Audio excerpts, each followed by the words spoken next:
Okay जी, let's begin. Am I audible? क्या आप मुझे सुन सकते हैं? जी sir. Okay, great. So, how many of you are there as of now? 23. Great. Okay.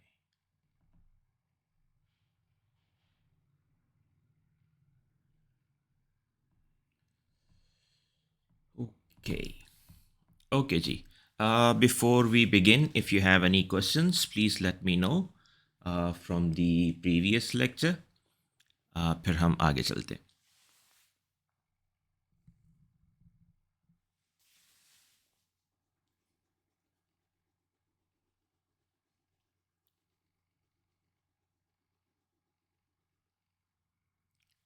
Okay, so I assume none. Right.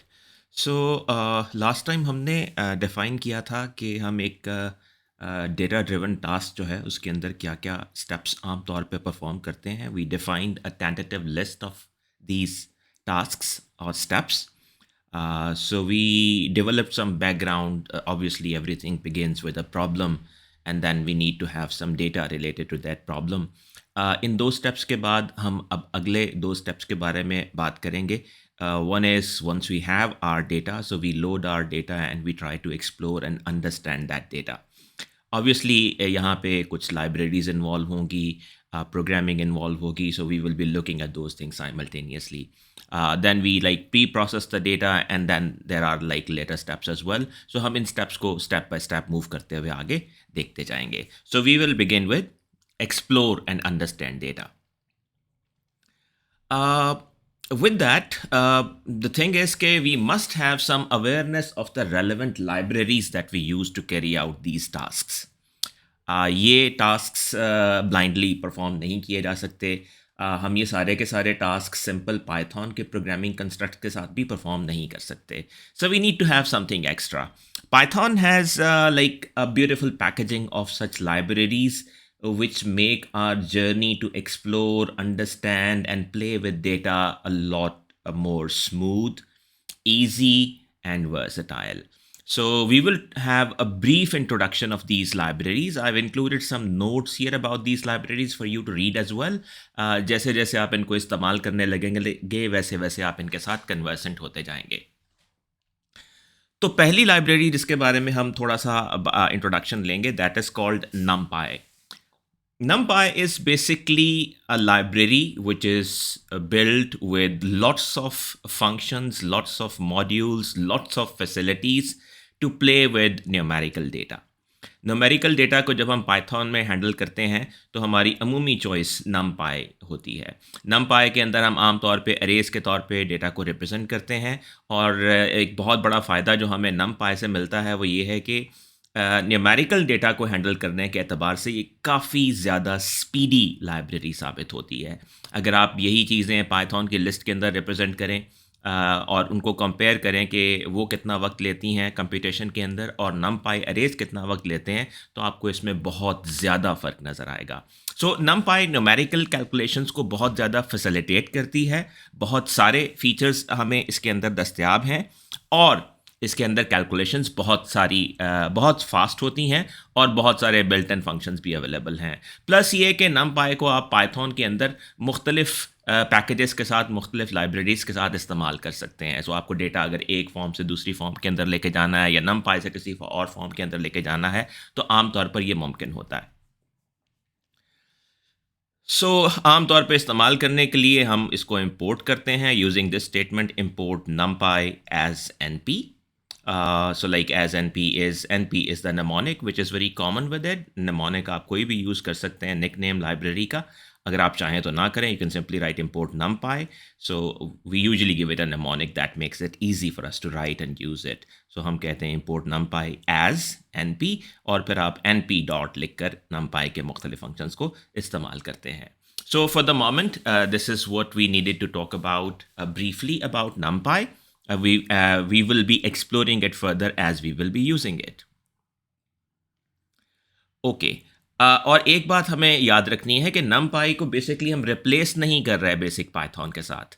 Basic Python अपनी जगह पे मौजूद रहेगी, numpy बहुत सारे रेलेवेंट काम करने के लिए हमारे लिए यूज़फुल साबित होगी, और जहाँ जहाँ हमें इसकी ज़रूरत होगी वहाँ वहाँ हम इसको इस्तेमाल करेंगे. So we are going to use numpy within Python, not as a separate thing. जो दूसरी इंपॉर्टेंट लाइब्रेरी जिसके बारे में हम बात करेंगे, that is called pandas.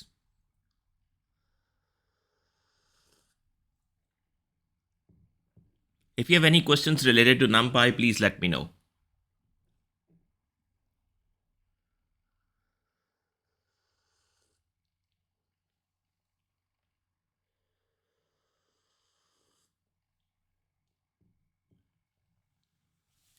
Okay, I hope you can see my screen as well. मेरी screen भी आपको नजर आ रही, right?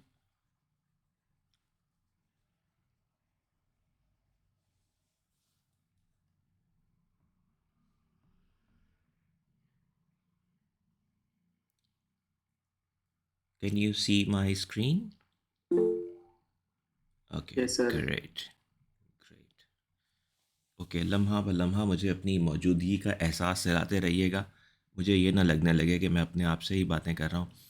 Okay, so the second library that we are going to talk about is called pandas. Having got introduced to NumPy, the next very important library that we are going to use is called pandas. Pandas बुनियादी तौर पर आप यूँ कह लें कि 2 dimensional data को handle करने के लिए एक बहुत वर्सटाइल पैकेज है पाइथन के अंदर.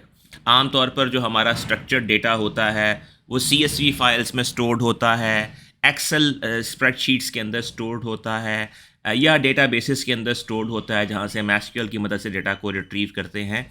ऐसी तमाम सिचुएशंस के अंदर जब हम स्ट्रक्चर्ड डेटा को रिट्रीव करते हैं, रीड करते हैं, मैनिपुलेट करते हैं, अंडरस्टैंड करते हैं, उसके ऊपर मुख्तलिफ ऑपरेशंस परफॉर्म करते हैं, उसको प्री प्रोसेस करते हैं, उसको स्केल करते हैं, उसको एनकोड करते हैं, तो 2 डायमेंशनल डेटा के साथ खेलने के लिए पैंडाज बहुत ज़्यादा इक्विप्ड और state of the art library है. सो NumPy के साथ साथ हम पैंडास का इस्तेमाल भी बहुत ज़्यादा करेंगे. आपको कहीं कहीं कुछ जगहों पे यूँ लग सकता है कि कुछ चीज़ें पैंडास के अंदर भी हो सकती हैं, NumPy के अंदर भी हो सकती हैं, and slowly you start to develop an understanding कि पैंडास कहाँ पे हमारे लिए यूज़फुल होता है और NumPy कहाँ पे. NumPy को आप यूँ कह लें कि न्यूमेरिकल कंप्यूटेशंस के लिए है और बहुत ज़्यादा स्पीडी है. पैंडास भी NumPy के ऊपर ही बनाई गई है, लेकिन इसके अंदर हेट्रोजेनिटी ऑफ डेटा आ जाती है. यहाँ पे आप टेक्स्ट डेटा के साथ भी प्ले कर सकते हैं, न्यूमेरिक डेटा के साथ भी प्ले कर सकते हैं, एसेंशली 2 डायमेंशंस के अंदर. और like compare to like NumPy, ज़ाहिर है इसके अंदर उतनी स्पीड आपको नहीं मिलती. It's still like pretty fast, but it's not that fast as NumPy, and it has like more features, way more feature compare to NumPy.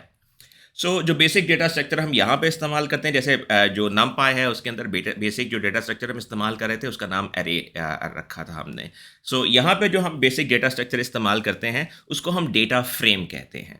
So data frame usually रोज़ और columns की शक्ल में होता है, जहाँ पे हम रोज़ के भी नाम रखते हैं और कॉलम्स के भी नाम रखते हैं, और हम उनको इंडेक्सेस के अलावा उन नामों से भी इस्तेमाल कर सकते हैं. इसके अलावा अगर आपके पास वन डायमेंशनल डेटा हो तो उसके लिए हम आमतौर पे थोड़ा सा एक सब्सिडाइज डेटा स्ट्रक्चर पैंडास में इस्तेमाल करते हैं, जिसको हम डेटा सीरीज कहते हैं. But normally most often the data structure that we are using in pandas is called data frame. और अगर हमें लाइक पैंडास को इंपोर्ट करना हो तो again the same, we use import pandas as PD, right? So you usually give it the name PD. That's like very much common now. और फिर आप इसके मुख्तलिफ functions को PD dot लिखकर इस्तेमाल कर सकते हैं. So we talked about 2 libraries so far.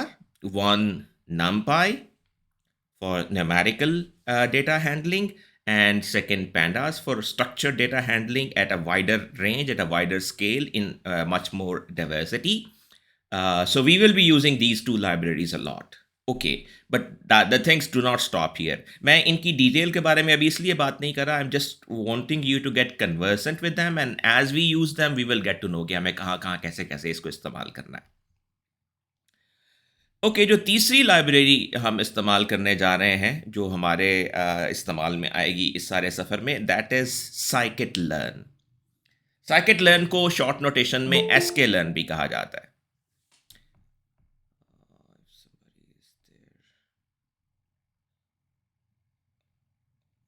Who wants to join the meeting? Can I make anybody co-host? Junaid है, Junaid. Let me see if I can add as co-host. So Junaid, मैंने आपको co-host बना दिया है. If somebody tries to enter the meeting, तो आप उसे allow कर सकते हैं meeting में enter होना, right?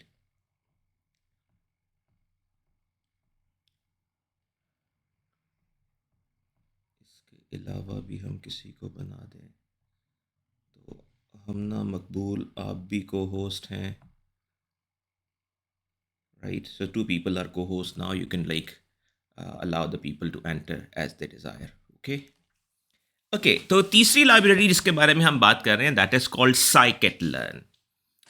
इन शॉर्ट हम इसको एसके लर्न भी कहते हैं। एसके लर्न बुनियादी तौर पर मशीन लर्निंग की कैपेबिलिटीज़ को हमारे लिए एनेबल करती है पाइथन के अंदर। सो मशीन लर्निंग और उस मशीन लर्निंग से पहले कुछ परफॉर्म किए जाने वाले स्टेप्स जो मशीन लर्निंग के अंदर यूज़फुल साबित हो सकते हैं, ये साइकिट लर्न के अंदर बहुत अच्छे से इम्प्लीमेंटेड हैं। It's very widely regarded, used and maintained library. और अनलेस कि आप प्रॉपर डीप लर्निंग को जीपीयूज़ के ऊपर कर रहे हैं, जहाँ पे आप टेंसरफ्लो या पाइटॉर्च जैसी लाइब्रेरीज़ को प्रेफर करते हैं, अमूमी मशीन लर्निंग के अंदर आप ये कह सकते हैं कि most widely used in the world is scikit learn. So scikit learn के भी कुछ फीचर्स, अगरचे हम प्रॉपर कोर्स कोई मशीन लर्निंग के अंदर नहीं पढ़ रहे, लेकिन कुछ एलिमेंट्री चीज़ें ऐसी होंगी जो साइकिट के लर्न के अंदर से भी हम इस्तेमाल कर रहे होंगे।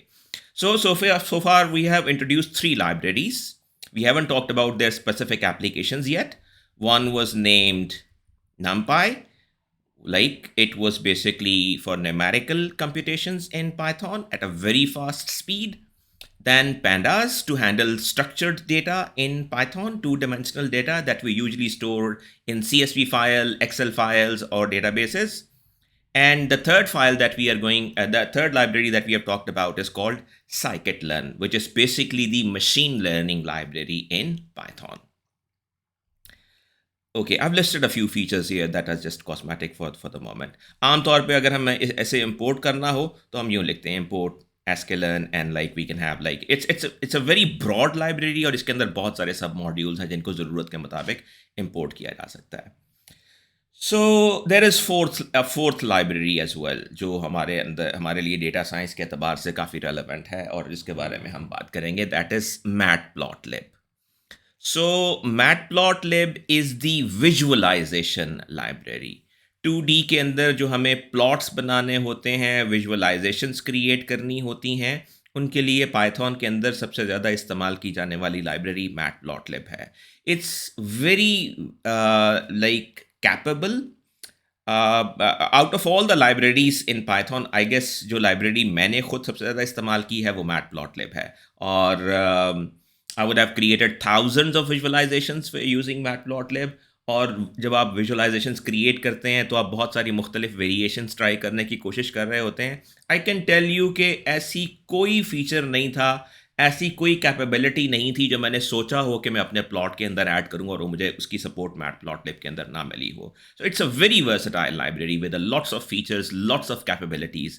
आपको पाई चार्ट्स क्रिएट करने हैं, बार चार्ट्स क्रिएट करने हैं, हिस्टोग्राम्स क्रिएट करने हैं, बॉक्स प्लॉट्स क्रिएट करने हैं, कोरिलेशन हीट मैप क्रिएट करना है, so on so forth, I mean you name it.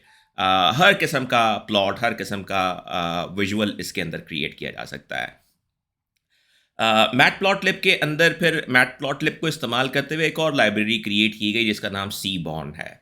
So seaborne का इस्तेमाल भी आजकल काफ़ी ज़्यादा पॉपुलर है। सीबॉर्न बुनियादी तौर पे कोई अलग लाइब्रेरी नहीं है, it is a library which is created on top of matplotlib. तो बेस पे ये मैटप्लॉटलिब ही को इस्तेमाल करती है।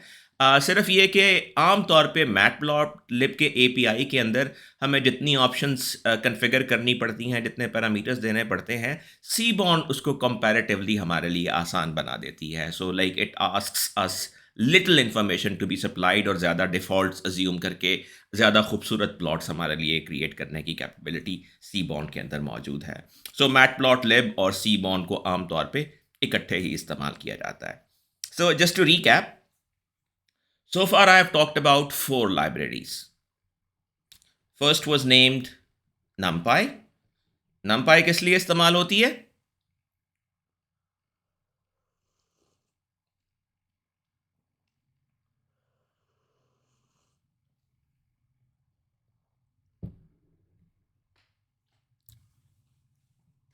कोई नहीं सुन रहा?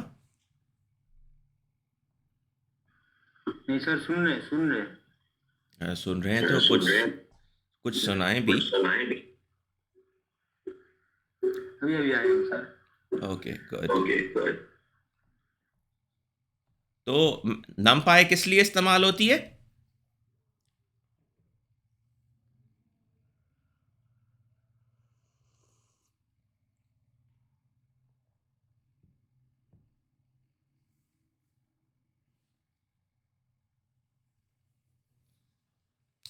NumPy इस्तेमाल होती है न्यूमेरिकल डेटा को हैंडल करने के लिए.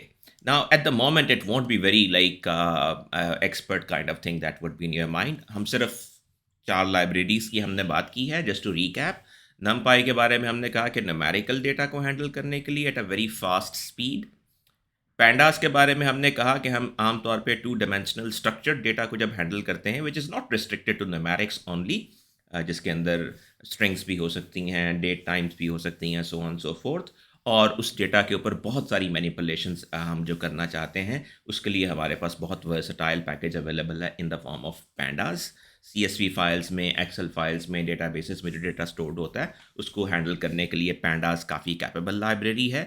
तीसरी लाइब्रेरी जिसके बारे में हमने बात की, दैट इज scikit-learn और sklearn, which is primarily the machine learning library. Machine learning के अंदर क्लासिफायर्स या रिग्रेसर्स या जितने भी मॉडल हम क्रिएट करना चाहते हैं उनकी एक बेहतरीन सपोर्ट sklearn के अंदर दस्तयाब है. और चौथी लाइब्रेरी जिसके बारे में हमने बात की, दैट इज़ मैटप्लॉटलिब. मैटप्लॉटलिब बुनियादी तौर पे प्लॉटिंग के लिए या विजुअलाइजेशंस के लिए इस्तेमाल होती है, और किसी भी किस्म का प्लॉट या विजुअल 2 डायमेंशंस के अंदर हम उसके अंदर क्रिएट कर सकते हैं. और साथ में मैंने तज़किरा किया सीबॉन्ड का भी. Seaborn is another library which is created on top of matplotlib, जो आमतौर पे विजुअल्स को ज़्यादा खूबसूरत अंदाज में, ज़्यादा सबमेटिव अंदाज में और ज़्यादा आसानी से क्रिएट कर देती है हमारे लिए. तो इन दोनों को हम इन टैंडम ही इस्तेमाल करते हैं. So we have just briefly talked about 4 libraries and we will be, ये 4 libraries ऐसी हैं जो अब हमारे रिमेनिंग कोर्स के अंदर थ्रू आउट द जर्नी हमारे साथ रहेंगी. इनके बगैर हमारा शायद अब कोई भी स्टेप मुकम्मल नहीं हो पाएगा.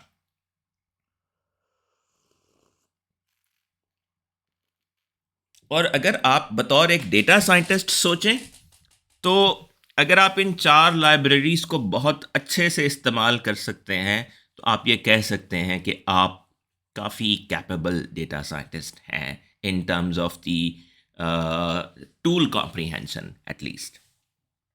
और लैंग्वेज आप वही पाइथन के अंदर ये सब कुछ कर रहे हैं.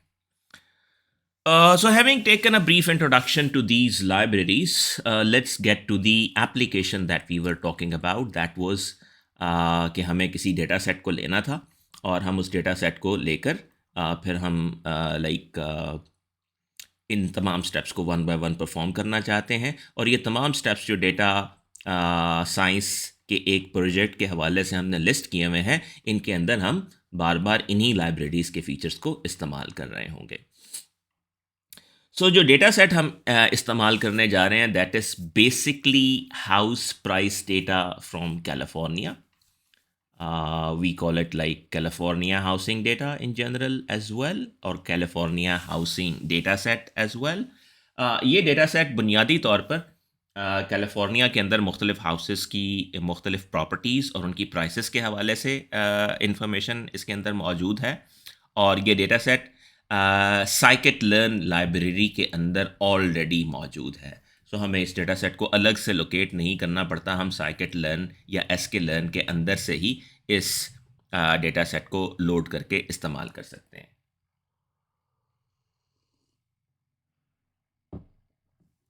और फ्रॉम नाउ ऑनवर्ड्स हम ये कोशिश कर रहे होंगे कि जो भी स्टेप हम परफॉर्म करेंगे उसके अंदर हम इसी डेटा सेट को इस्तेमाल करके डेटा साइंस की वो टेक्निक्स, वो मेथड्स, वो तरीके एक्सप्लोर कर रहे हों जिनके बारे में हम बात करना चाहते हैं। सो थोड़ा सा ब्रीफ सी हम बात इसके बारे में करते हैं about the data set that it originates from 1990 California state department of finance study examination examining median house prices in California census tracts. So बुनियादी तौर पे उन्होंने काफ़ी अरसा पहले ये डेटा सेट इकट्ठा किया था जिसके अंदर उन्होंने कैलिफोर्निया के स्टेट के अंदर मुख्तलिफ जगहों पे हाउसेस की मीडियन प्राइस का जो है अंदाज़ा लगाने की कोशिश की थी। इसके अंदर 20,000 घरों का डेटा दस्तयाब है। उन 20,000 घरों के अगेंस्ट उनके मुख्तलिफ फ़ीचर्स और उनकी प्राइसेस जो हैं वो लिस्टेड हैं इसके अंदर। What were the purposes behind collection of this data? Initially used for analyzing factors influencing house prices across California. ये जानने के लिए कि कैलिफोर्निया में कौन कौन से फैक्टर्स हैं जो घरों की प्राइस के ऊपर इन्फ्लुएंशियल या असरअंदाज होते हैं। Widely adopted in machine learning community as a benchmark data set for regression tasks. आम तौर पर जब लोग मशीन लर्निंग के साथ कुछ सीखना शुरू करते हैं तो उन्हें किसी इनिशियल डेटा सेट की ज़रूरत होती है and this data set is considered as a very like useful and a benchmark kind of data set. अगर आप बेसिक मशीन लर्निंग अच्छे से परफॉर्म कर पाते हैं और आपकी एक्यूरेसीज इसके ऊपर अच्छी आती हैं तो इसका मतलब ये है कि आप अपने मशीन लर्निंग के प्रोसेस को कदरे ठीक इम्प्लीमेंट कर रहे हैं। So it's a very good beginner resource in general, useful for practicing and testing various supervise learning algorithms and techniques. अब ये जो आखिरी दो फ़िक्रे हैं इनमें दो बातें ऐसी हैं जिनके बारे में शायद अभी आप आगाह नहीं होंगे। एक, सुपरवाइज्ड लर्निंग क्या होती है, इसके बारे में अभी हमें फ़िलहाल फ़िक्रमंद होने की ज़रूरत भी नहीं है। That's primarily a machine learning, a type in machine learning. So supervise learning, machine learning में दो मेजर टाइप्स होती हैं, supervise learning and unsupervise learning. In general हम यूँ कहते हैं कि सुपरवाइज लर्निंग में हमें ट्रू आंसर्स मालूम होते हैं और अनसुपरवाइज लर्निंग में हमें ट्रू आंसर्स मालूम नहीं होते। We won't be going in more detail about it anyway. Supervise learning में फिर हमारे पास मज़ीद दो टाइप्स होती हैं। एक को हम क्लासिफिकेशन कहते हैं और एक को रिग्रेशन कहते हैं। क्लासिफिकेशन का मतलब ये होता है कि हमारे सवाल का जवाब यस नो में है या कैटेगोरिकल है। मिसाल के तौर पे सवाल अगर ये हो कि ये जो इमेज है ये कैट का इमेज है या नहीं, तो इसका जवाब कैटेगोरिकल होगा, यस या नो। ये इमेज एनिमल का इमेज है या नहीं, इसका जवाब भी कैटेगोरिकल होगा। ठीक है। कोई स्टूडेंट पास है या फेल है, इसका जवाब भी कैटेगोरिकल होगा। ठीक है। अच्छा, तो इस किस्म के प्रॉब्लम्स जिनका जवाब यस नो में होता है या कैटेगोरिकल होता है उनको हम क्लासिफिकेशन प्रॉब्लम्स कहते हैं। और एक दूसरी टाइप के प्रॉब्लम जो सुपरवाइज लर्निंग में एग्जिस्ट करते हैं उनको हम रिग्रेशन प्रॉब्लम्स कहते हैं। रिग्रेशन प्रॉब्लम्स क्या होते हैं? जहां जवाब कंटिन्यूअस हो। मिसाल के तौर पे एक स्टूडेंट का स्कोर क्या है, it will be a continuous number, it can be anything like between the given range. इसी तरीके से फॉर एग्जांपल टेम्परेचर क्या है, तो टेम्परेचर भी कैटेगोरिकल नहीं है, न्यूमेरिकल नंबर है। सो कैटेगोरिकल डेटा आ गया, so like numerical continuous data आ गया, राइट। इसी तरीके से घर की कीमत क्या है, तो ये भी कंटिन्यूस न्यूमेरिक डेटा है। सो जहाँ कंटिन्यूस न्यूमेरिक आंसर्स होंगे उनको हम रिग्रेशन प्रॉब्लम्स कहते हैं और जहाँ आंसर्स कैटेगोरिकल हों उनको हम क्लासिफिकेशन प्रॉब्लम्स कहते हैं। और ये जो प्रॉब्लम है हाउस प्राइस से रिलेटेड, जाहिर है चूँकि इसमें हम हाउस प्राइसेस की बात कर रहे हैं तो ये कैटेगोरिकल नहीं बल्कि न्यूमेरिकल डेटा है, तो ये बुनियादी तौर पर रिग्रेशन का टास्क कहलाएगा, क्लासिफिकेशन का नहीं।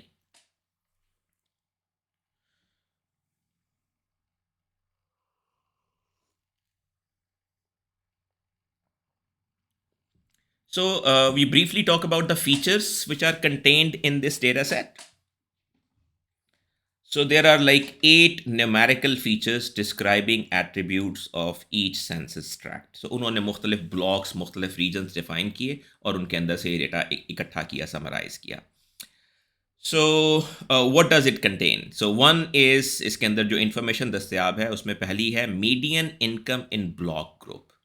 सो लाइक एक रीजन जो उन्होंने कवर किया, उस रीजन के अंदर उन्होंने तमाम लोगों की मीडियन इनकम रिपोर्ट की हुई है. मिसाल के तौर पे अगर आपने मीडियन का लफ्ज़ आपने स्टैटिस्टिक्स में सुना होगा, फॉर एग्जांपल अगर आप 100 लोगों से उनकी इनकम पूछते हैं तो उनको सॉर्ट करें और उनका जो बिल्कुल मिडल वाला नंबर होगा आप उसे मीडियन कहेंगे. तो आप एक ब्लॉक ग्रुप की मीडियन इनकम जो है वो आपके पास इसमें दस्तयाब है. इसके अलावा आपके पास हाउसिंग डेंसिटी, एक गिवन रीजन के अंदर हाउस डेंसिटी क्या है, यानी फॉर एग्जांपल अगर आप रीजन को ले लें स्क्वायर मीटर्स में या स्क्वायर किलोमीटर्स में, तो आप कहते हैं कि इस स्क्वायर किलोमीटर में 50 घर हैं, इस स्क्वायर किलोमीटर में 100 घर हैं, इस स्क्वायर किलोमीटर में, for example. So density refers to the like population of the houses in a given region. Percentage of non retail land. So ऐसी लैंड जो लाइक आप यूं कह लें कि इसको कमर्शियल और नॉन कमर्शियल की सेंस में ले लीजिए आप, ठीक है.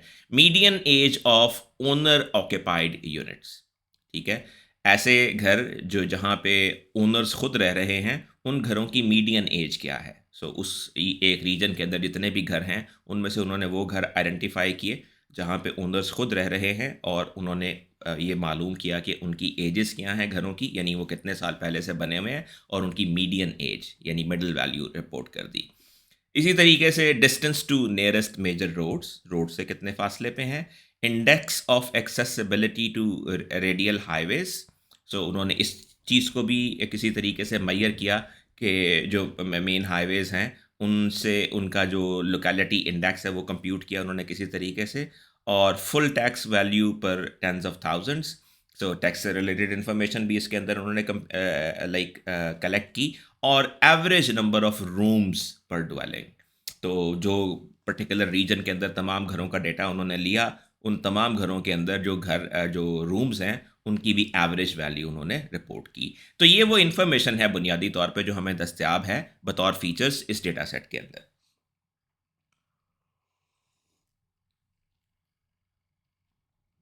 अब टास्क बेसिकली क्या है कि हमारा टारगेट वेरिएबल क्या है. हमारा टारगेट वेरिएबल ये है, the target variable is median house price in each census tract measured in thousands of dollars.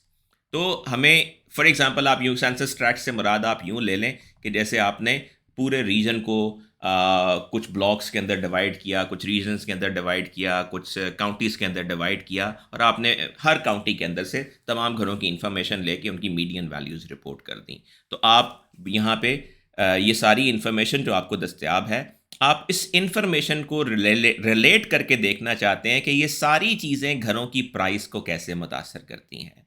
Is it possible to predict the price of a house based on this information that is listed here. So that's why हमने इनको features कहा, right. सो features हम बतौर input इस्तेमाल करेंगे और जो price है उसको हमने टारगेट वेरिएबल कहा, right.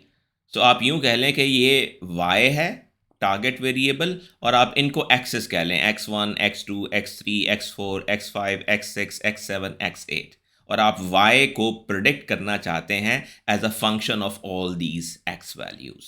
It's that kind of thing that we are talking about. We will talk about formalism as we move on, लेकिन अभी बहुत सारे स्टेप्स बाकी हैं to understand the data. So any questions so far?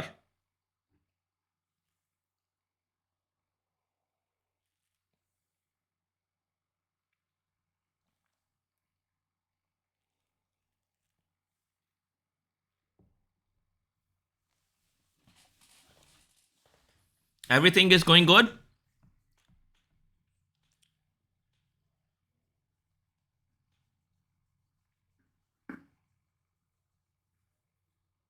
सब ठीक चल रहा है?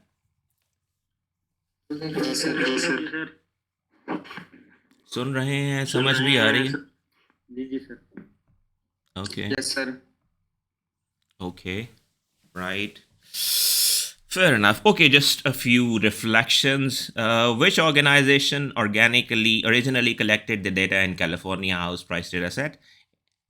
So it was basically the California State Department of Finance जिन्होंने data collect किया था. The next is, what type of machine learning task is primarily suited for this data set? A, B, or C?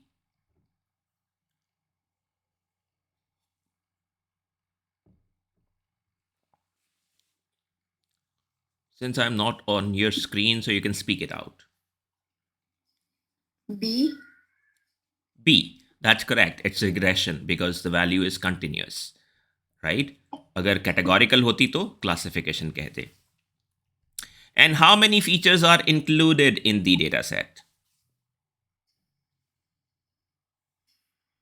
B. B again. So like that's 8. We have just seen all those 8 features. Okay. अब पहला काम हमें क्या करना है? We have to load this data set so that we can look into this data set and analyze and understand this data set. Right? So the first thing that we do for that is आमतौर पे जब हम data read कर रहे होते हैं तो वो हमारे पास लोकली किसी CSV फाइल में स्टोर्ड हो सकता है, वो किसी एक्सेल फाइल में स्टोर्ड हो सकता है, वो डेटाबेस के अंदर स्टोर्ड हो सकता है. उसको रीड करने के लिए हमारे पास फॉर एग्जांपल रीड CSV या रीड एक्सेल या इस किस्म के फंक्शंस पैंडास के अंदर दस्तियाब हैं. सो हम लोकल फाइल सिस्टम से डेटा रीड कर सकते हैं. इस केस में जो डेटा हम रीड कर रहे हैं अलबत्ता वो डेटा हम sklearn के अंदर मौजूद डेटा सेट्स से रीड कर रहे हैं. और अगर आपने अपनी मशीन पे एनाकोडा इंस्टॉल किया हुआ है तो आपके पास जुपिटर नोटबुक्स भी चल रही हैं, उसके अंदर sklearn भी बाय डिफ़ॉल्ट इंस्टॉल्ड होती है. सो आप इसको बगैर किसी कनेक्टिविटी रिक्वायरमेंट के अपनी मशीन में इस्तेमाल कर सकते हैं. सो अब आप देखिए कि हमने 2 लाइनें लिखी हैं.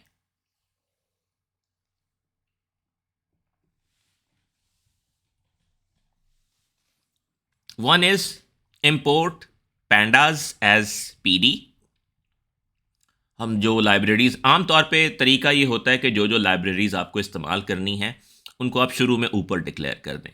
अभी इस केस में आपको ये सारा कुछ ऐसा नज़र नहीं आएगा because it's not that well organized. लेकिन अच्छा तरीका यही होता है कि आपकी जो जितनी भी इंपोर्ट्स हैं वो सारी की सारी आप जैसे C++ में आप इंक्लूड स्टेटमेंट्स हमेशा ऊपर लिखते थे, यहाँ पे आप साथ के साथ भी लिख सकते हैं, बट बेटर इज़ कि आप पहले से लिखते हैं सो दैट इट्स क्लियर कि आप क्या क्या चीज़ें इंपोर्ट कर रहे हैं. ओके, तो पहली चीज़ हमने इंपोर्ट की पैंडास और उसका हमने निक नेम रख लिया PD. निक नेम रखना ज़रूरी नहीं होता, राइट? आप इसको पैंडास भी रहने दे सकते हैं अगर आप चाहें तो. दूसरी चीज़ जो हमने लिखी है that is a variant of the import statement that says from sklearn dot data sets. अब हमारे पास sklearn अगर आप पूरी sklearn इंपोर्ट करना चाहते हैं तो आप यूँ लिख सकते हैं import sklearn, right? We are not doing that.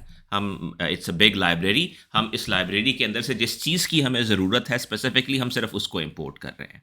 तो हम यूँ लिख रहे हैं फ्रॉम sklearn के अंदर एक मज़ीद मॉड्यूल है डेटा सेट्स का. sklearn के अंदर बेशुमार चीज़ें इम्प्लीमेंटेड हैं, क्लासीफायर्स हैं, इम्प्लीमेंटर्स हैं, नॉर्मलाइजर्स हैं एंड लाइक प्री प्रोसेसर्स हैं, सो ऑन सो फोर्थ. तो sklearn के अंदर एक चीज़ है जिसे हम कहते हैं डेटा सेट्स, राइट? उन डेटा सेट्स के अंदर बहुत सारे डेटा सेट्स लिस्टेड हैं, राइट? जस्ट फॉर इंस्टेंस अगर आप देखना चाहें तो I can open this sklearn data sets, right? So let me just go to, okay, so we have, yeah, toy data sets. So this is data sets. Let me just see what data sets. Yeah, this is loading facilities. Yeah, so we have like toy data sets, like, right? They will have like some limited information. Then real world data sets. In real world data sets के अंदर आपको ये 7 data sets नज़र आ रहे हैं जो real world data जिसके अंदर जो लाइक रियल वर्ल्ड से कलेक्ट किया गया डेटा है. So like this is California housing data set जो यहाँ पे आपको नज़र आ रहा है sklearn के अंदर, right? We click on this, we will find all this information here as well. तो आपके पास 20,640 इंस्टेंसेस हैं, 8 आपके पास फीचर्स हैं. और आप इसमें टारगेट वेरिएबल के तौर पे प्राइस को इस्तेमाल कर सकते हैं. सो ये सारी की सारी इन्फॉर्मेशन यहाँ पे आपको अवेलेबल है और यहाँ आपको ये बताया गया है कि आप इसको कैसे फॉर एग्जांपल लोड कर सकते हैं. sklearn.datasets.fetch California housing. So let's go back. So हम ये यूँ लिखते हैं from sklearn.datasets import fetch California housing. अब ये जो fetch California housing का फंक्शन है ये हमें दस्तयाब है, हम इसको इस्तेमाल कर सकते हैं once we execute this line, right? अब जब हम इस लाइन को एग्जीक्यूट कर लेते हैं तो अब हम इस फंक्शन को बतौर इसको फंक्शन को इस्तेमाल करते हैं fetch California housing. अगर आप यहाँ जाके देखेंगे तो आपको इसकी डिटेल भी मिल जाएगी कि ये फंक्शन कैसे काम करता है, right? So fetch California housing, you can use this function like this, right? ये चूँकि हम ऑलरेडी इंपोर्ट कर चुके हैं तो हमें सारा कुछ लिखने की अब ज़रूरत नहीं है. Simply write fetch California housing, right? And we store the instance of the loaded data set in a variable named California housing. तो ये डेटा सेट अब हमने सारे का सारा लोड कर लिया एक वेरिएबल के अंदर जिसका नाम हमने रखा हुआ है कैलिफोर्निया हाउसिंग, राइट? अब इस डेटा के बारे में बहुत सारी चीज़ें इसके अंदर दस्तयाब हैं जिनको हम देख सकते हैं और उनकी डिटेल यहाँ पे भी दस्तयाब होगी अगर आप देखना चाहेंगे. So the things that you have available here, right? Data, you have data, target. Data सारे का सारा जो है इसके अंदर है. टारगेट यानी जो प्राइस है, ठीक है? फीचर्स के नाम, तमाम वेरिएबल्स के नाम और एक जनरल डिस्क्रिप्शन जो बेसिकली आपको बताती है डेटा सेट के बारे में डिटेल में. So you have lots of things available here. So हमने ये डेटा लोड किया और अब डेटा को लोड करने के बाद हम कहते हैं एक्सप्लोरिंग दी रिटर्न्ड ऑब्जेक्ट, राइट? अब ये जो फंक्शन है इसने जो ऑब्जेक्ट हमें रिटर्न किया है वो एक डिक्शनरी लाइक ऑब्जेक्ट है जिसके अंदर हमारे पास डेटा है, टारगेट है, फीचर नेम्स हैं, डिस्क्रिप्शन है and so on so fourth. और आप इन चीज़ों को वन बाय वन एक्सप्लोर करके देख सकते हैं जो कि अभी हम देखेंगे. मिसाल के तौर पे आप डेटा की शेप को प्रिंट कर सकते हैं जो आपको बताएगा कि इसके अंदर रोज़ एंड कॉलम्स कितने हैं. मिसाल के नाम के तौर पे आप California housing dot feature names लिखकर फीचर्स के नाम प्रिंट कर सकते हैं और इसके अलावा आप शुरू की कुछ रोज़ अगर प्रिंट करना चाहें तो वो भी प्रिंट कर सकते हैं. लेट्स सी दैट कि हम ये कैसे करते हैं. Just to reckon on what we have talked about, what function in sklearn is used to load the California housing dataset?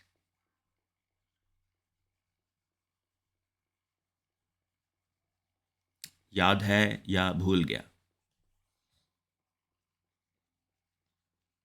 Is it load California housing, fetch California housing or get California housing?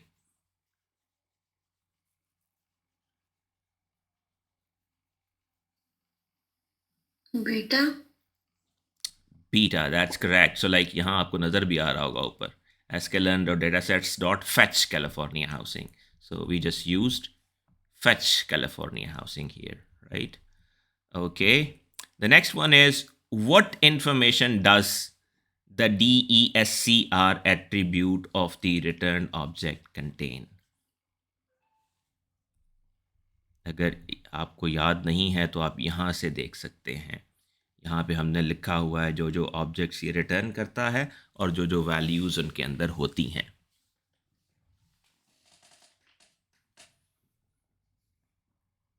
So that basically contains a string containing the description of the data. We will shortly look at the description as well, right? And the third is how do you access the feature names of the California housing data? Please guess this one. Ji?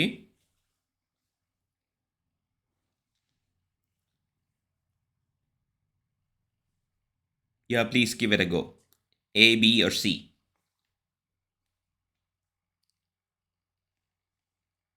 C. C. It's actually B. We have feature names, California housing dot feature names. So we are receiving just answer from one person. So like कोई और भी थोड़ा सा साथ दें. आपने एक ही के कंधों पे सारी वो डाल दी है. So like come on, please participate a little. Okay, so that's basically California housing dot feature names. Let's look at these things one by one, right? So we have lots of things available और इनको हम explore करके देख सकते हैं. सबसे पहली चीज़ हम ये देखते हैं, we write California housing dot data. Data is basically that attribute जिसके अंदर सारा डेटा अवेलेबल है इसका. और जब हम उसके साथ लिखते हैं डॉट शेप, तो ये हमें बताता है कि आपके डेटा के अंदर रोज़ कितनी हैं और कॉलम्स कितने हैं. सो फॉर इंस्टेंस अगर हम इसको रन करें तो ये हमें बता रहा है कि आपके पास 20,640 रोज़ हैं डेटा में और 8 कॉलम्स हैं, right. And if you look here, so it tells you this, ये डेटा आपके पास यहाँ पे है. ये आपको बेसिकली एनडी अरे रिटर्न करता है एक, विच इज़ अ नंपाई अरे, राइट. और उसकी शेप आपके पास ये है 20,640 8. सो आप उसका शेप एट्रीब्यूट जब इस्तेमाल करते हैं तो वो आपको बताता है कि आपके पास जो डेटा है उसके अंदर कितनी रोज़ और कितने कॉलम्स हैं, या उसकी डायमेंशंस बेसिकली क्या है दोनों तरफ. Then we can also check the data types of all these features that we have found in the data. So there are 8 features. और जब हम लिखते हैं California housing dot data dot D type, तो ये डी टाइप हमें बताता है हर फीचर की data type, right. So let's execute and see. It tells us that they are all basically float 64. So like they are big floats, fractional numbers. So सबकी data type बुनियादी तौर पे fractional है. Okay. Then we can, for example, अगर आप चाहें तो यहाँ पे अभी हमने एक चीज़ लिखी हुई थी DESCR. So DESCR के अंदर, if I just write DESCR, so इसके अंदर डेटा सेट की एक काफ़ी लंबी चौड़ी डिस्क्रिप्शन हो सकती है, जैसे आपको यहाँ पे नज़र आ रहा है. It tells you that this is the California housing data set और इसके स्टेटिस्टिक्स, नंबर ऑफ़ इंस्टेंसेस इसमें 20,640 हैं, नंबर ऑफ़ एट्रीब्यूट्स 8 हैं, उनके नाम जो हैं वो सारे के सारे यहाँ पे लिखे हुए हैं, और इसकी डेटा के बारे में कुछ इन्फॉर्मेशन जो है वो भी यहाँ पे लिखी गई है, बताई गई है, right. So you can check out these things, you can play with different things. So let's go back to that. Okay, then we can preview first few lines of the data as well. So like see, आप यूं समझ लें जैसे आप एक list के अंदर फर्ज करें कि डेटा एक लिस्ट है, इट्स एक्चुअली एन अरे, नंपाई अरे. सो अगर आप लिस्ट के आगे यूं लिखते हैं तो उसका क्या मतलब होता है. फर्ज करें आपके पास एक लिस्ट है और उसके आगे आपने स्क्वायर ब्रैकेट्स लिखी हैं और आपने कॉलन से पहले कुछ नहीं लिखा, कॉलन के बाद 5 लिखा है.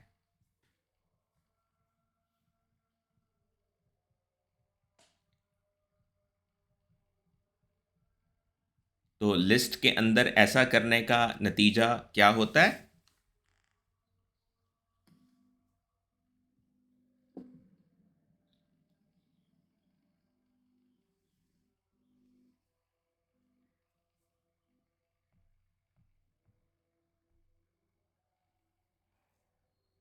ये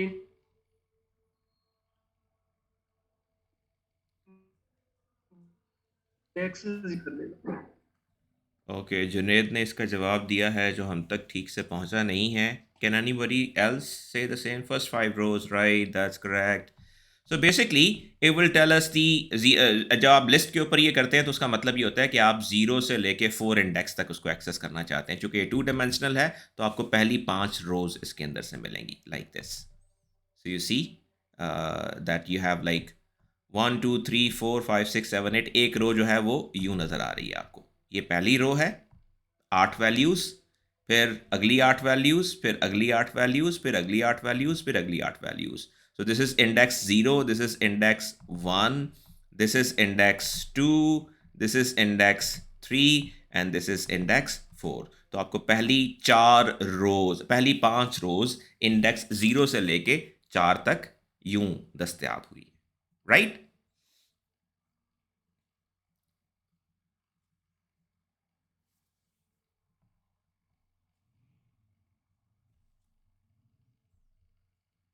And then let's say we want to know the names of the features, name of the variables. So उसके लिए हमारे पास फीचर नेम्स का एट्रीब्यूट मौजूद है. अगर हम लिखें California housing dot feature names, it will tell us the names of all variables.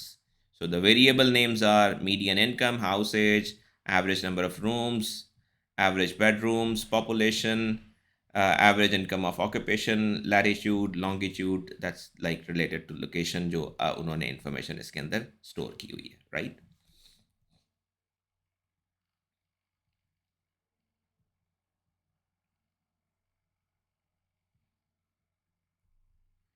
The next is we talk about the target variable. Target variable हमारा इस केस में price है, और हमने ये कहा था कि हमारा बुनियादी मकसद इस डेटा सेट के साथ ये है कि हमारे पास जो फीचर्स हैं हम उनका एक रिलेशनशिप डेवलप कर सकें अपने टारगेट वेरिएबल के साथ. और जो टारगेट वेरिएबल हमारे पास अंडर कंसिडरेशन है उसका नाम है price, right? So for example we can print the shape of this target variable. जाहिर है ये बुनियादी तौर पे एक कॉलम है. हाँ, इसकी रोज जाहिर है उतनी ही होंगी जितनी डेटा सेट की हैं, वो 20,000 से ज़्यादा. So it tells us that the shape of this particular target column is containing, it's a row vector only. That means ये टू डायमेंशनल नहीं है, ये सिर्फ वन डायमेंशनल है, और इसके अंदर वैल्यूज़ जो हैं वो 20,640 हैं, राइट? ये जो फ़र्क है 1D और 2D का, लाइक 1D एंड 2D, ये फ़र्क NumPy के अंदर बहुत अहम तस्वर किया जाता है. आम तौर पे अगर हम वन डायमेंशनल अरे लिख रहे हैं तो हम उसको कह सकते हैं कि इसके अंदर चूंकि एक ही डायमेंशन है तो आपको एक ही वैल्यू मेंशन करनी है. मिसाल के तौर पे अगर मैं यूं अरे लिखता हूं 1, 2 एंड 3, तो मैं ये कह सकता हूं कि इसके अंदर 3 एलिमेंट्स हैं और ये वन डायमेंशनल अरे है, राइट? लेकिन अगर मैं इसको एक 2 डायमेंशनल अरे के तौर पे लूं तो मैं ये कहूँगा कि ठीक है, आप इसे 2 डायमेंशनल अरे के तौर पे ले लें, तो फिर आप इसे या 1,3 लिख दें या 3,1 लिख दें. लाइक आप इसे रो के तौर पे ले रहे हैं या कॉलम के तौर पे ले रहे हैं. अगर आप इसे एक रो तस्वर करते हैं तो फिर आप इसे 1,3 लिख देंगे, और अगर आप इसे एक कॉलम तस्वर करते हैं तो आप इसे 3,1 लिख देंगे, राइट? सो 2D के केस में तो ये बात बहुत क्लियर होती है कि आपके डेटा में डायमेंशंस ही 2 हैं तो आपने दोनों ही डायमेंशंस लिखनी है. लेकिन जब आपके पास एक ही डायमेंशन होती है तो ये एक केयरफुली कंसिडरेबल चीज़ है कि आपको इस बारे में अवेयर होना चाहिए कि इसकी शेप क्या होगी. तो जब आपके पास एक डायमेंशन होगी तो NumPy के अंदर जो आपको शेप मिलेगी वो बाय डिफ़ॉल्ट उसकी टोटल नंबर ऑफ वैल्यूज़ होंगी और कॉमा के बाद कुछ भी नहीं होगा, right? So you should be aware कि 1D के अंदर शेप एम्बिगुअस होगी, इम्प्लिसिट होगी. यानी वो आपसे ये कह रहा है कि आप इसे भले ही रो वेक्टर समझ लें, भले ही कॉलम वेक्टर समझ लें, मुझे इससे फ़र्क नहीं पड़ता. मैं आपको सिर्फ ये बता रहा हूँ कि इस कॉलम के अंदर 20,640 वैल्यूज़ हैं. आप इसे रो के तौर पे लेना चाहते हैं या कॉलम के तौर पे लेना चाहते हैं, it's up to you. I have left it open. जबकि अगर 2 डायमेंशनल अरे था, जैसे हमने अभी ऊपर शेप देखी थी, तो वहाँ पे हमें ये प्रॉब्लम फेस नहीं करना पड़ा था. जब हमने यहाँ पे शेप देखी थी तो यहाँ आप देखें हमें ये प्रॉब्लम फेस नहीं करना पड़ा. वहाँ उसने हमें क्लियरली बता दिया कि 20,640 रोज़ हैं और 8 कॉलम्स हैं. क्यों? क्योंकि डेटा 2 डायमेंशनल है.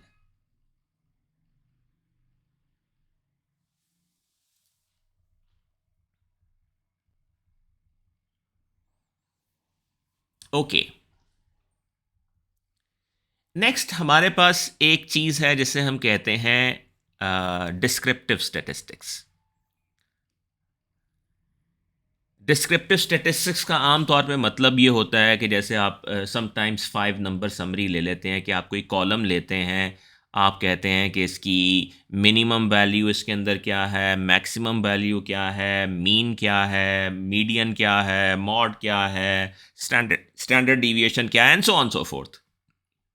सो डिस्क्रिप्टिव स्टैटिस्टिक्स का मतलब ये होता है कि डेटा की अमूमी स्प्रेड को आप देख लें कि वो कैसी है, राइट? सो इसका एक तरीका हमारे पास क्या है, हमारे पास ये जो टारगेट वेरिएबल है जो बुनियादी तौर पे एक NumPy अरे है, राइट? हम इसको पैंडाज सीरीज़ में कन्वर्ट कर लेते हैं. अगर आपको याद हो तो मैंने आपको शुरू में जब बताया कि जो पैंडाज है उसके अंदर जो डिफ़ॉल्ट डेटा स्ट्रक्चर है वो है data frame, right? Data frame बुनियादी तौर पे 2 डायमेंशनल डेटा के साथ डील करता है, right? Data frame for 2D एर, लेकिन अगर आपको 1 डायमेंशनल डेटा के साथ डील करना है तो आप डेटा सीरीज का इस्तेमाल करते हैं. सो data series is used for 1D. तो बेसिकली आपने इस numpy अरे को लिया, California housing dot target, it's a numpy अरे. आपने इसको कन्वर्ट कर लिया सीरीज में. So you wrote PD is the name for pandas and PD dot series. तो आपने इसको pandas की सीरीज में कन्वर्ट किया. pandas के अंदर सीरीज और डेटा फ्रेम दोनों के लिए ये फंक्शन काम करता है जिसका नाम है डिस्क्राइब. डिस्क्राइब बेसिकली इस कॉलम को लेगा विच is like the target column, जिसके अंदर 20,640 वैल्यूज़ हैं. ये इसकी मिन, max, median, standard deviation and so fourth, ये सारे के सारे स्टेटिस्टिक्स आपको ऑटोमेटिकली रिपोर्ट कर देगा. Let's see it here. So you see, आपने जब इस टारगेट कॉलम के ऊपर डिस्क्राइब फंक्शन को कॉल किया, इसको सीरीज़ में कन्वर्ट करके, पैंडास की सीरीज़ में कन्वर्ट करके, इसने बताया काउंट. काउंट मीन्स कि इस कॉलम में टोटल कितनी वैल्यूज़ हैं. So it is telling that there are 20,640 values, like you see here, right? फिर इसने बताया मीन, कि इसके अंदर जितनी भी वैल्यूज़ हैं उन तमाम वैल्यूज़ का मीन कितना है. So it says that the mean is 2.068558.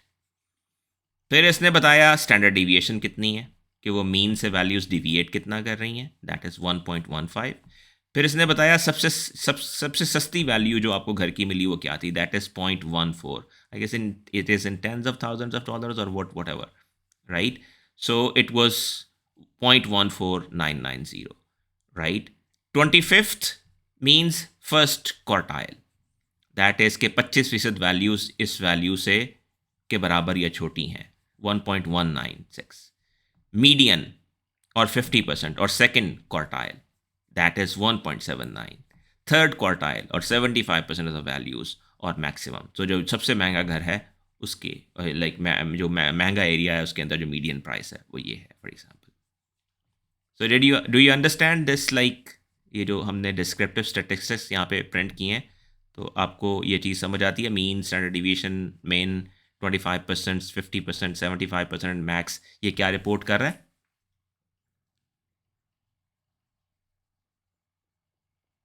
If you have any questions, please let me know.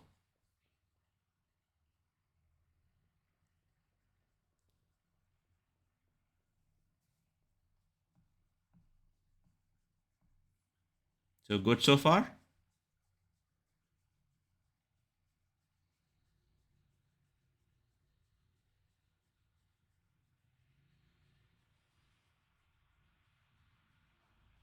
Well, thumbs look good.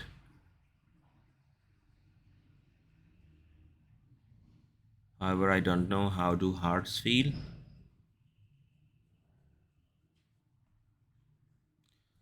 Okay, let's move on. So a bit of reflection. फिर हम छोटी सी break कर लेते हैं. How do you access the target variable values? अगर हमें target variable की values access करनी है तो कैसे करेंगे? A, B or C? C. That's correct. That's C. We will simply write californiahousing.target and it will give us all the values in target. Just for instance, अगर हम यहाँ पे ऐसा ना करें, शेप ना करें और ये कर दें, तो यू सी ये सारी वैल्यूज़ बेसिकली यहाँ पे आई हैं 4.52, और यहाँ पे उसने, चूँकि ये वैल्यूज़ बहुत ज़्यादा हैं, 20,000 हैं, तो उसने यहाँ डॉट डॉट लगा के आखिरी 3 वैल्यूज़ और शुरू की 3 वैल्यूज़ शो कर दी. It's actually 20,000 values. It can not show them here. So that will give you the values. Okay. How do you check the data type of features?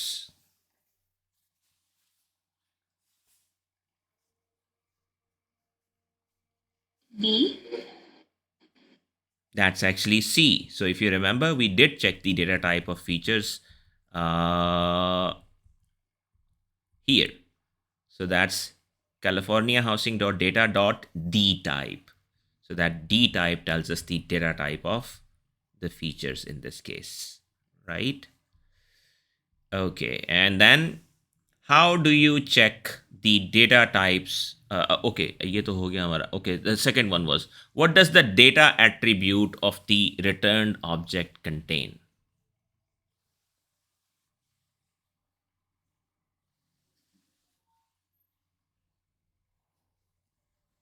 So for example, when you write, for example, California housing dot data dot d type, तो ये तो हमें data के अंदर जो चीज़ें हैं उनकी डेटा टाइप बता रही है. अगर हम सिर्फ डेटा की बात करें तो डेटा के अंदर क्या है?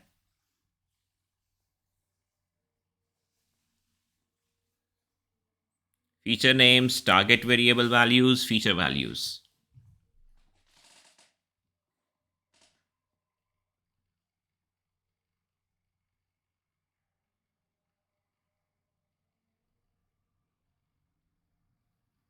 C. Yeah, that's correct. It will be feature values.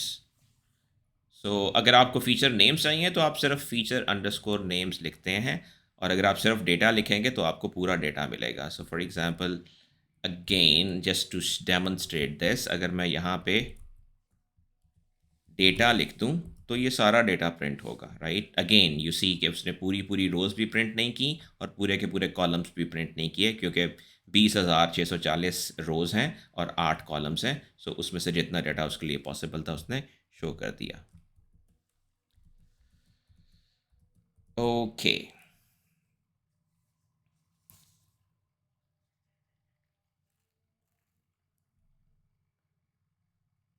Okay. सो यहाँ हम बेसिकली डेटा की शेप हम ऑलरेडी प्रिंट कर चुके हैं. फीचर्स के नाम भी हम ऑलरेडी प्रिंट कर चुके हैं. फीचर का काउंट भी हम प्रिंट कर चुके हैं, राइट. सो इट्स, या, so the length of that will tell us 8, and right, and then we have already had the opportunity to look at the descriptive statistics. ये भी हम देख चुके हैं. Descriptive statistics basically target variable के descriptive statistics हम already देख चुके हैं. We have been through it. So just to reflect a bit on that, what command shows the number of data points and features in the data set?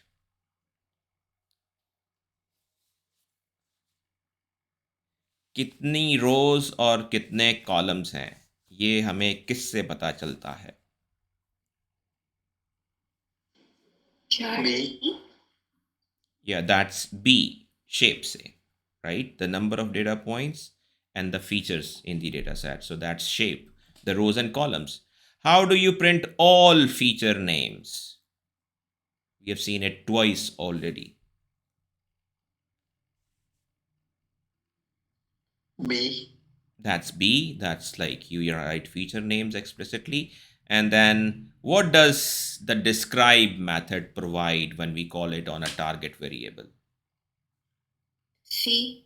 See, the summary statistics like mean, median, standard deviation, and the quartiles as well. Okay, so would you like having a little break? Yes, sir. Okay, let's have a Yes, little sir. break and then we will continue from where we are, right?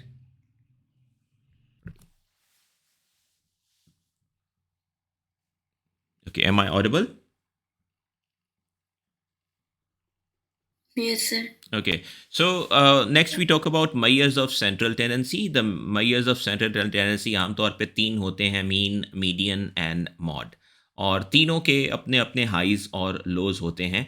अगर हम मिसाल के तौर पे मुख्तलिफ features या target variable का mean, median या मॉड जानना चाहें तो ये फैसिलिटी बहुत आसानी से हमें नमपाई के अंदर भी दस्तयाब है और पैंडास के अंदर भी दस्तयाब है. So let's have a look at, अगर हम टारगेट वेरिएबल फॉर एग्जांपल सिर्फ इस वक्त कंसिडर करें, और अगर हम टारगेट का मीन कंप्यूट करना चाहें, मीडियन कंप्यूट करना चाहें और मॉड कंप्यूट करना चाहें. मीन आप जानते हैं एवरेज को कहते हैं. मीडियन अगर हम डेटा को एक सॉर्टेड अंदाज में देखें तो एग्जैक्टली जो मिडिल वैल्यू होती है उसको मीडियन कहते हैं. और मॉड वो वैल्यू जो सबसे ज़्यादा रिपीट हो रही होती है डेटा में, उसको हम मॉड कहते हैं.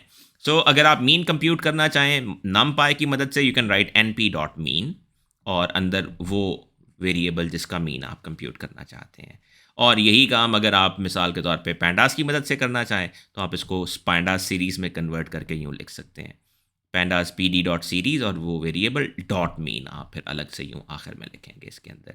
तो ये दोनों फंक्शंस numpy के अंदर भी मीन फंक्शन अवेलेबल है, pandas के अंदर भी अवेलेबल है।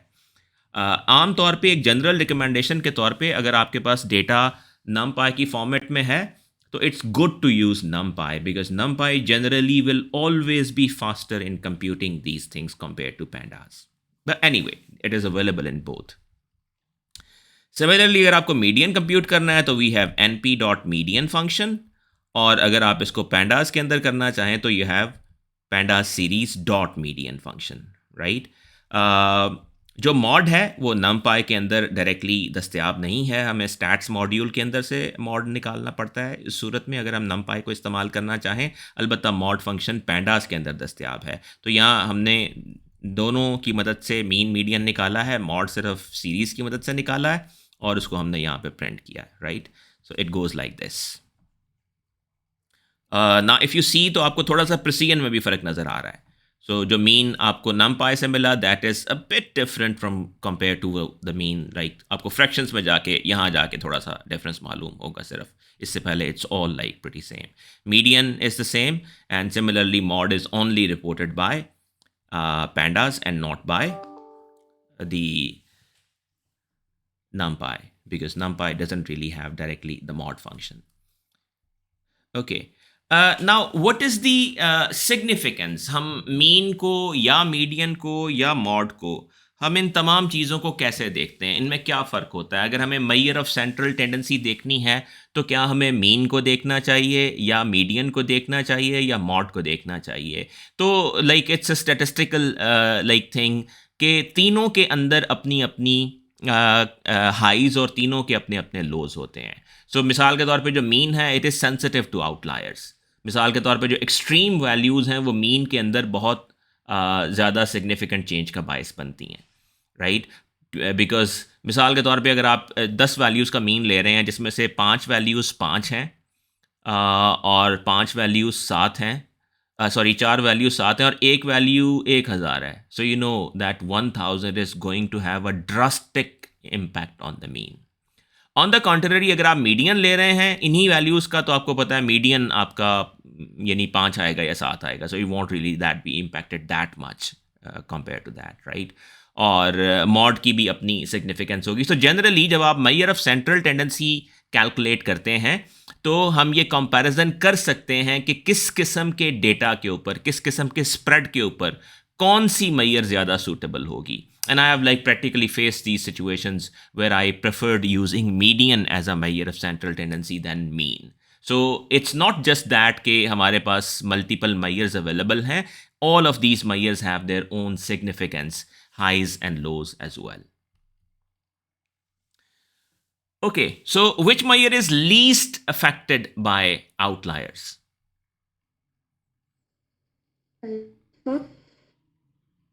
Beta. Yeah, so like mean is affected by outliers, right? And mod is like pretty different in that regard. So median is a good choice in this case. What does the mod tell us about the data? Alpha.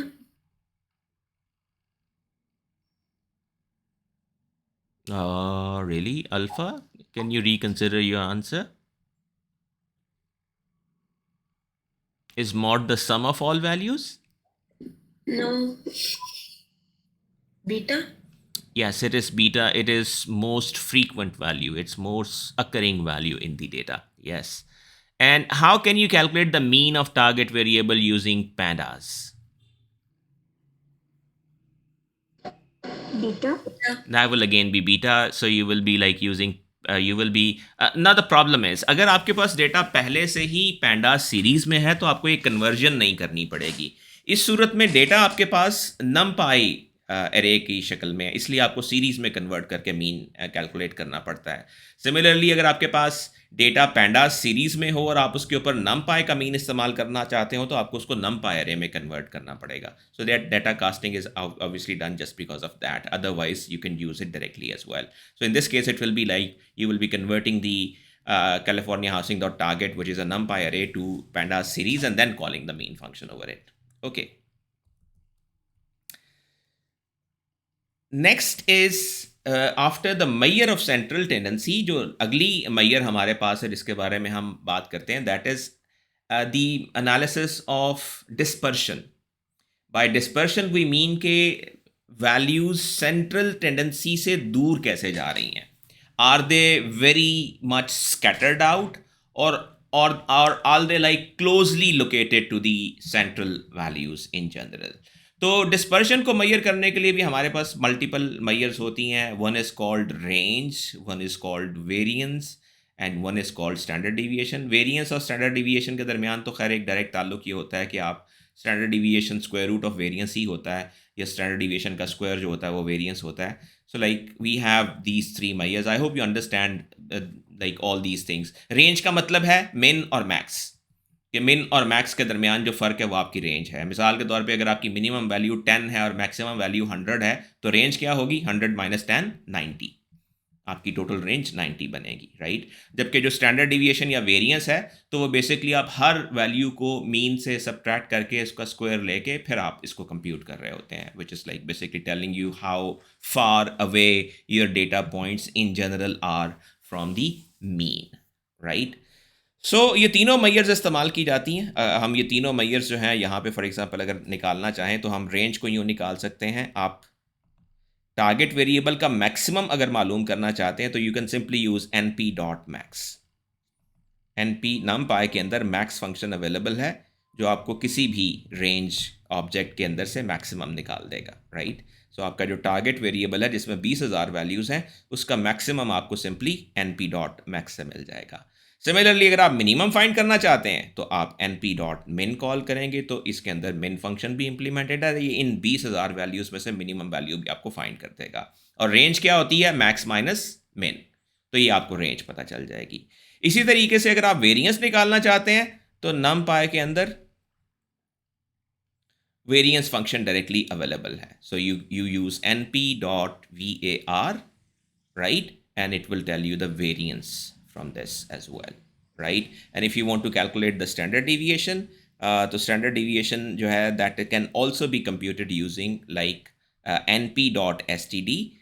Just to like give it a little variation, हमने इसको standard deviation को pandas series के through compute किया हुआ है. लेकिन अगर आप चाहें तो इसको भी आप np डॉट std से कंप्यूट कर सकते हैं like this. You don't really need to convert. So like you have like functions which are available across many different domains. So this will go like std, right. So you see that we get like range as 4.85. So the range, that means the difference between the min and max is 4.85.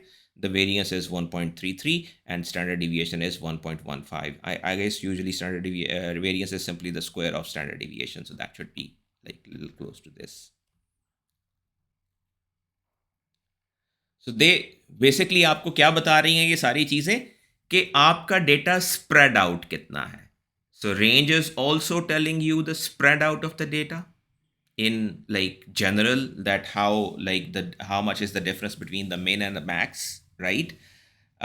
In case of like variance, you are basically measuring the spread of the data with relevance to the mean, कि mean से values कितनी दूर हैं on average.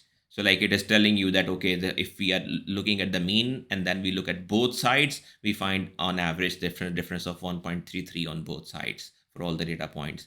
And standard deviation, as you know, is simply the like square root of variance.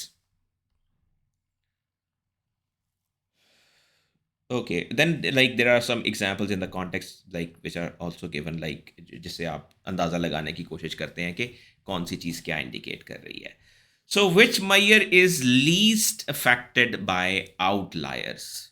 Range, standard variance, or standard deviation?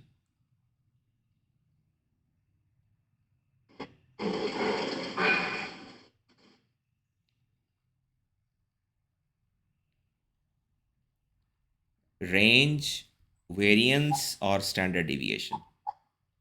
C. C, standard deviation. That's correct. Why not A and B?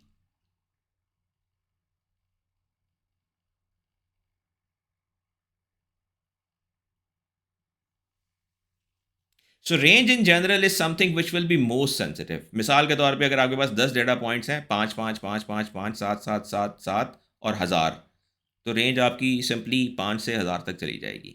So just one value can like have that big an impact. That outlier can have that big an impact. By the way, do you understand the meaning of outlier or not? Just to like reflect back, if somebody can tell us what is the meaning of outlier in general.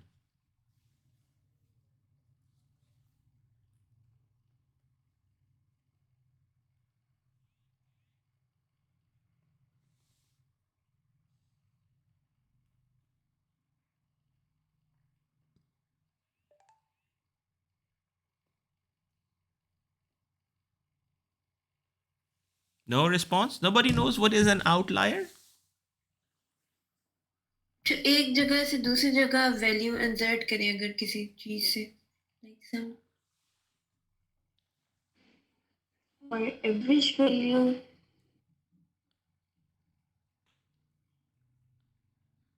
Fluctuation.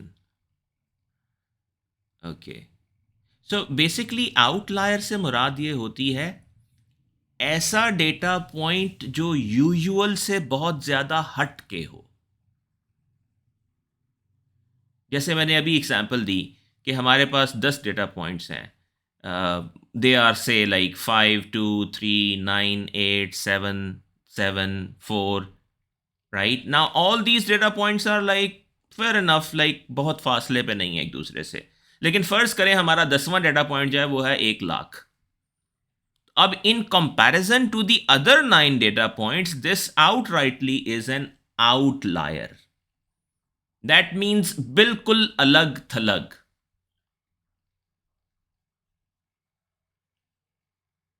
आम से बिल्कुल हटके, अमूमी range से बिल्कुल बाहर. That is what is called an outlier. Did you get my point? yes sir. Okay तो अब हम ज़रा ये क्वेश्चन रिविजिट करते हैं जो अभी हमने देखे थे.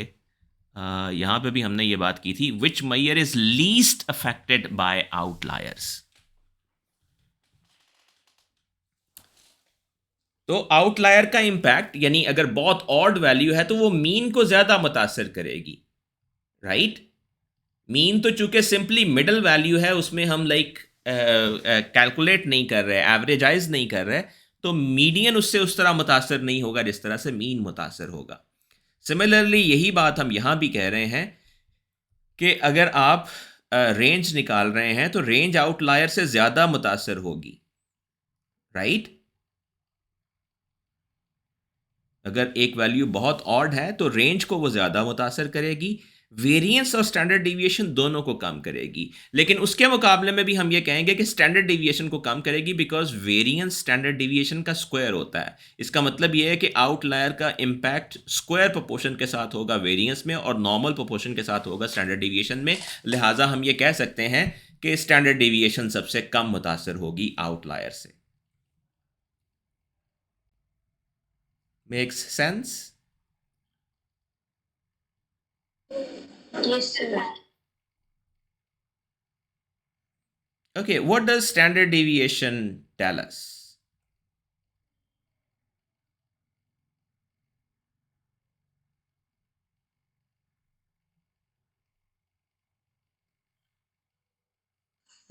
B. B?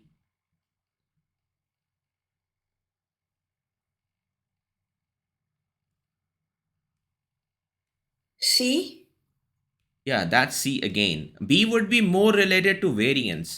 आप जब वेरिएंस में आप स्क्वायर कर रहे होते हैं, स्टैंडर्ड डिविएशन में आप स्क्वायर रूट ले लेते हैं. So it's typically the distance of data points from mean, कि मीन से आपके डेटा पॉइंट्स बिल अमूम कितने फासले पर हैं. This is what standard deviation is telling us, whereas variance is telling us the square of that. Like this is something that I've said repeatedly, that variance is simply the square of standard deviation and standard deviation is simply the square root of variance.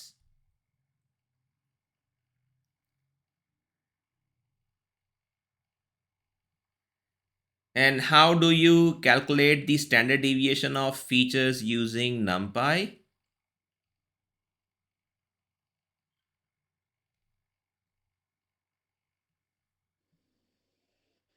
C.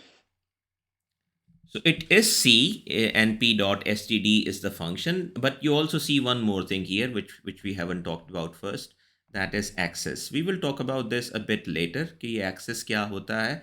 आम तौर पे access का मतलब ये होता है कि two dimensional data में ख़ास तौर पे ये मैटर करता है कि आप कोई ऑपरेशन जो कर रहे हैं उसको आप रो वाइज करना चाहते हैं या कॉलम वाइज करना चाहते हैं. सो मल्टीपल डायमेंशंस हैं जब डेटा की, तो उस सूरत में ये चीज़ मैटर करती है कि आप अगर तो आपके पास एक ही डायमेंशन है फिर तो लाइक एक्सेस की ज़रूरत हमें नहीं पड़ती, क्योंकि एक डायमेंशन में तो मतलब हमें क्लियर होता है कि हम क्या कर रहे हैं. लेकिन अगर दो डायमेंशंस हैं यानी रोज़ भी हैं और कॉलम्स भी हैं, सो आप मल्टीपल डायमेंशंस में हैं, तो उसमें हमें ऑपरेशंस को बताना पड़ता है कि आप ये ऑपरेशन रो वाइज परफॉर्म करने जा रहे हैं या कॉलम वाइज.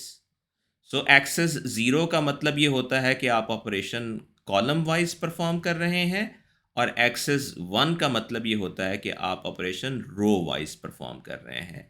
ये अमूमी अंडरस्टैंडिंग के ऑपोजिट लगता है, क्योंकि आम तौर पे हम ज़ीरो का मतलब रो, पहले हम रो की बात करते हैं फिर कॉलम की बात करते हैं, लेकिन एक्सेस में जब हम ज़ीरो लिखते हैं इसका मतलब ये होता है कि बाय डिफ़ॉल्ट हम कॉलम वाइज ऑपरेशन परफॉर्म करना चाह रहे हैं, और अगर हमें रो वाइज करने हैं तो हम एक्सेस की वैल्यू वन स्पेसिफाई करते हैं. लेकिन as I said, single dimensional data में ये मैटर नहीं करता, मल्टीपल डिमेंशंस जब होती हैं तब मैटर करता है. Okay, the next little thing that we talk about is the correlation. So I hope you understand what do we mean by correlation as well. Pearson correlation coefficients खास तौर पे जैसे हम बात करते हैं. So do you know what is correlation?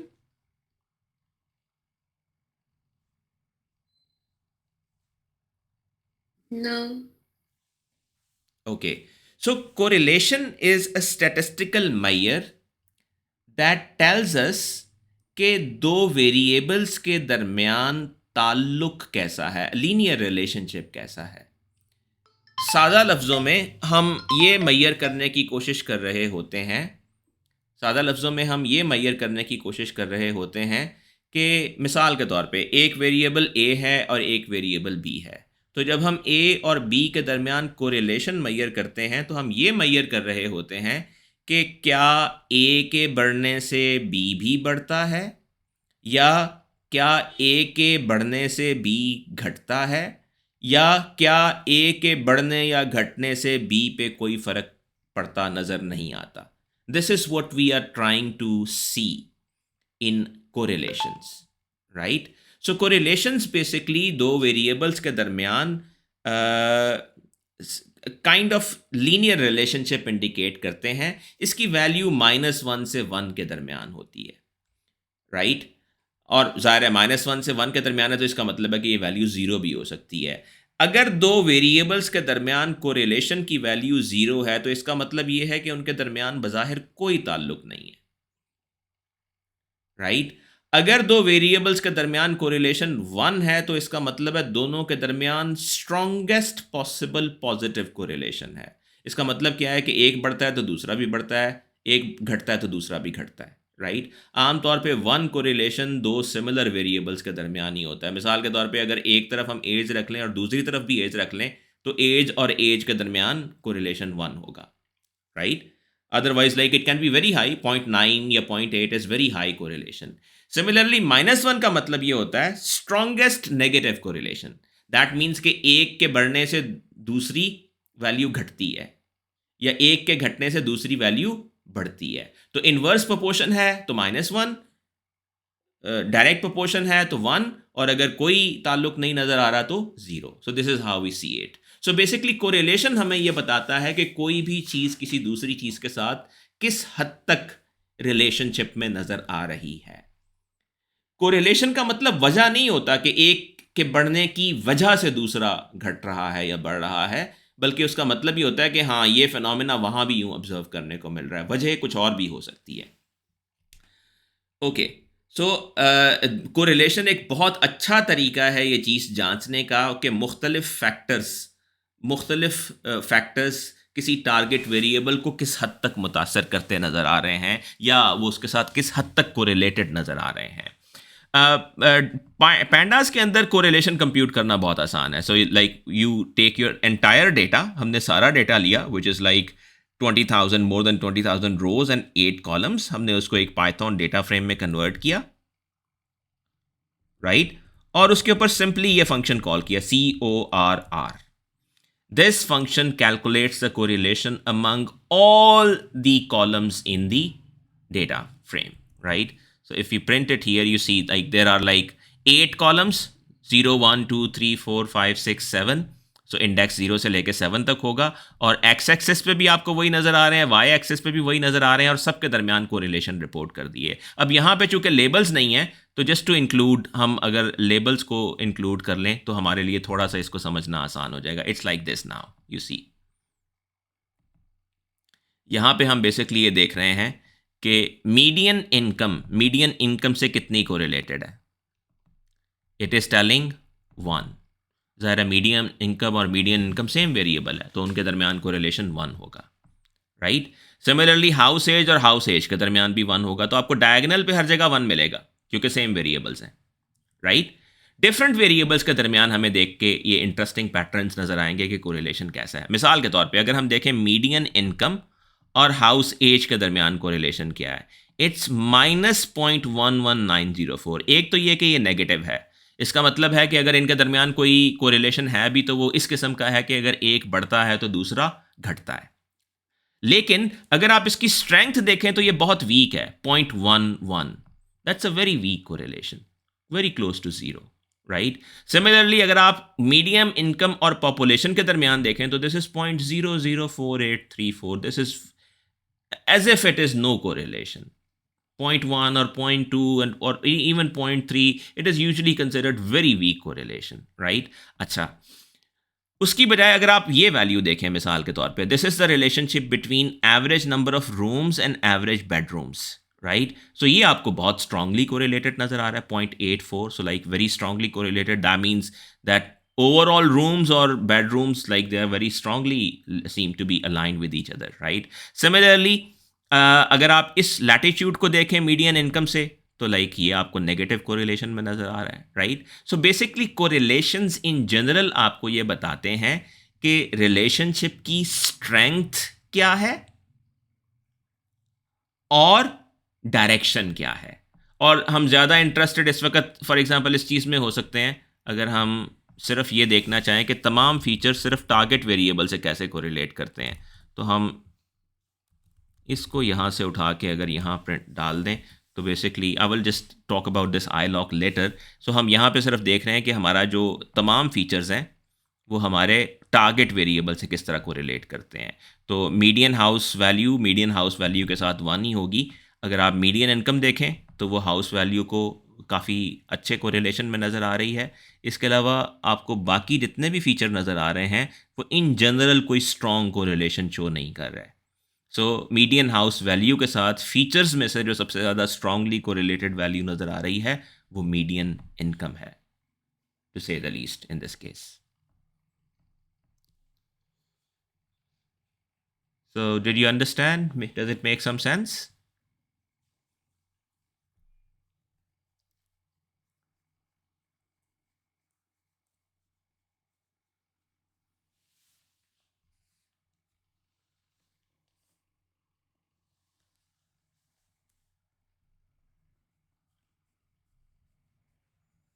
Okay, so what is the range of values for Pearson's correlation coefficient?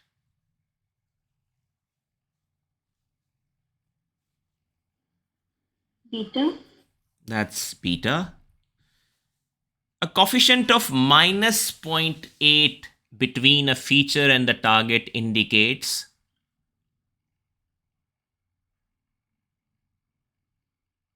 Beta. Yeah, that's a strong negative correlation. 0.8 is pretty healthy. Okay, and how can you calculate the correlation among all features?